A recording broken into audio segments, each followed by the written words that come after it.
Naku, baka ginagawa mo din to.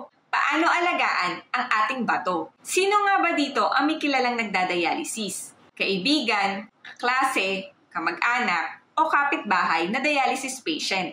Well, dahil lahat halos ng pamilya ngayon ay may history of diabetes at hypertension na siyang top 1 at top 2 cause ng CKD or chronic kidney disease sa buong mundo. Pero bago yan, konting story time muna. Naalala ko, nung sobrang busy ko sa duty sa Pilipinas bilang isang dialysis nurse, talaga namang minsan, hindi kami nakakainom ng tubig o nakakaihi in between duties. At tandang-tanda ko ang sinabi ng aking pasyente. Gusto mo rin bang maging kagaya ko? Bawal uminom ng marami at hindi na nakakaihi. Simula nun, pinipilit ko na talagang uminom ng tubig at umihi in between patients. Sa kadahilan ng ayokong maranasan ang mga iyon. Bilang dialysis nurse sa loob ng 13 taon, araw-araw akong nakakasalamuha ng dialysis patients. At masasabi kong napakapalad ko na namulat ako ng maaga sa kanilang kondisyon.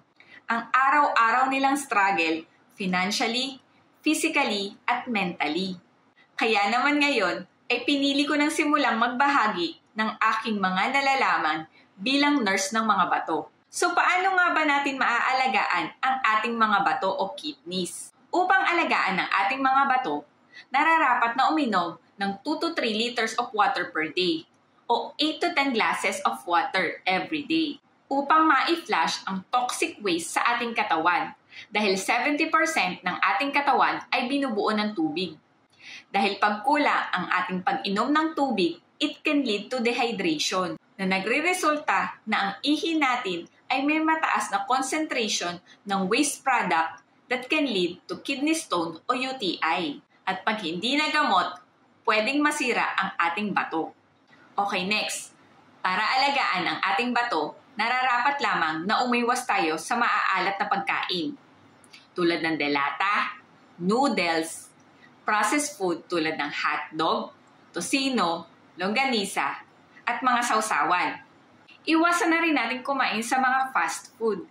Dahil alam naman natin, mataas ito sa alat. Salt can cause water retention, causing high blood pressure that can result to kidney damage. Sumunod na paraan para alagaan ang ating bato ay ang pag-check at pag-control ng ating blood sugar level.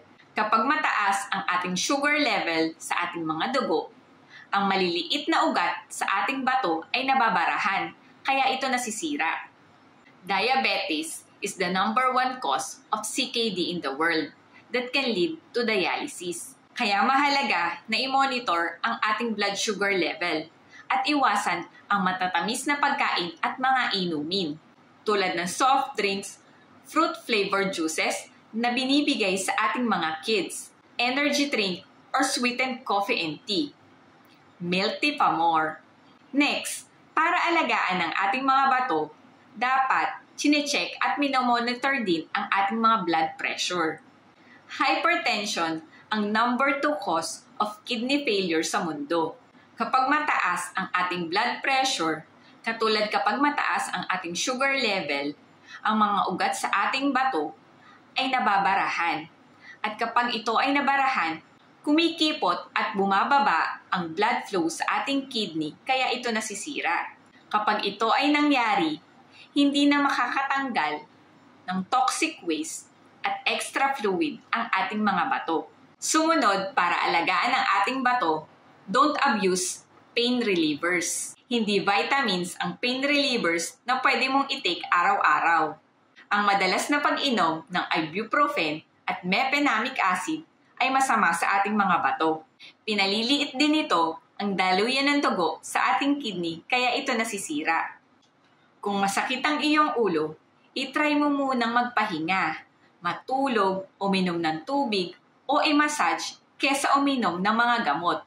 Tandaan na lahat ng sobra ay masama. Ang ikahuli para alagaan ang ating bato ay umiwas o itigil ang paninigarilyo. Smoking can increase risk of hypertension. Ang sigarilyo at vape ay may chemical na nakakasira sa ating katawan. Hindi lamang sa ating bato, pati na rin sa ating puso at baga.